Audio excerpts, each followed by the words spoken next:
Lebanon ও তার জনগণকে রক্ষা এবং ইসরায়েলি আগ্রাসনের জবাব হিসেবে এ হামলা চালানো হয়েছে বলে এক বিবৃতিতে জানিয়েছে গোষ্ঠীটি। যুক্তরাষ্ট্র ও ইসরায়েলের যৌথ হামলায় খামেনি নিহত হওয়ার পর এটি হিজবুল্লাহর পক্ষ থেকে প্রথম বড় ধরনের সামরিক পদক্ষেপ। এর আগে ইরান ও ইসরায়েলের বিভিন্ন শহরে ক্ষেপণাস্ত্র হামলা চালিয়েছিল। জবাবে সামরিক গোয়েন্দা তথ্যের ভিত্তিতে বিমানবাহিনী তেহরানের কেন্দ্রস্থল ইরানি শাসক গোষ্ঠীর লক্ষ্যবস্তুগুলোতে আরেক দফা হামলা শুরু করেছে। ইসরায়েলি যুদ্ধবিমানগুলো ওই এলাকায় মুহুর্মুহু বোমা বর্ষণ করেছে। এছাড়া দেশটির বিভিন্ন প্রান্তে হিজবুল্লাহর লক্ষ্যবস্তুগুলোতে এই হামলা চালানো হয়েছে।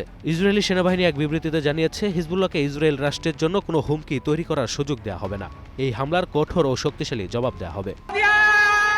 এছাড়া লেবাননের দক্ষিণাঞ্চলে 53টি গ্রাম ও শহরের বাসিন্দাদের তাদের ঘরবাড়ি ছেড়ে যেতে নির্দেশ দিয়েছে ইসরায়েলি সামরিক বাহিনী। গাজায় নির্বিচারে হামলা চালানোর আগে ইসরায়েল এভাবে বাসিন্দাদের সরে যেতে নির্দেশ দিয়েছিল। লেবাননেও বিস্তৃত এলাকার জন্য এমন সতর্কবার্তা দিল দেশটি। সিরিয়ার রাজধানী দামেস্কের কাছের শহর আইন তেরমায় ইরানি ক্ষেপণাস্ত্রের ধ্বংসাবশেষ পড়ে একই পরিবারের 4 জন আহত হয়েছে। দেশটির রাষ্ট্রীয় সংবাদ সংস্থার সানার প্রতিবেদনে এ তথ্য জানা গেছে।